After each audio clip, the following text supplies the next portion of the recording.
दुसऱ्या शाळेसाठी सध्या तरी कार्यरत आहे. पण सामने सरांना आणि शालेय व्यवस्थापन समितींना अशीच माझी विनंती आहे की मला या शाळेत यायची पुढे इच्छा आहे. जर तुमच्याकडनं काही जर शक्य असेल तर तसं हे करा, कारण ते जसं मुख्यमंत्र्यांचे वाक्य मी पुन्हा येईन, मी पुन्हा येईन, पुन्हा येईन.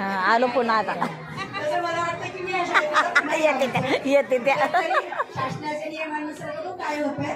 जर तशी नक्कीच हे आलं तर मला इथे यायला आवडेल. आणि तुम्ही सर्वांनी मला म्हणजे इथून हे केलात सध्याला आज तरी मनातून शुभेच्छा देऊन आमचा सत्कार केला त्याबद्दल सर्वांचे मनापासून धन्यवाद.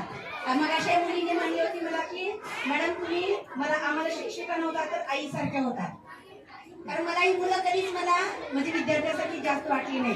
त्या सगळ्यालाच मी माझ्या लेकरासारखे, कारण मलाही 3 लेकरं आहेत आणि माझी मुलं सगळ्यात मोठी आहेत. आता सगळ्यात लहान मुलगा माझा जवळजवळ 20-21 वर्षाचा. हे सगळ्या माझ्या मुलांसाठी म्हणून मी सगळ्यावरती रागवले प्रेम करायचे.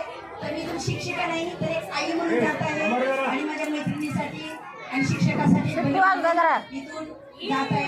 एवढ्या मी माझे 2 शब्द संपवते. धन्यवाद.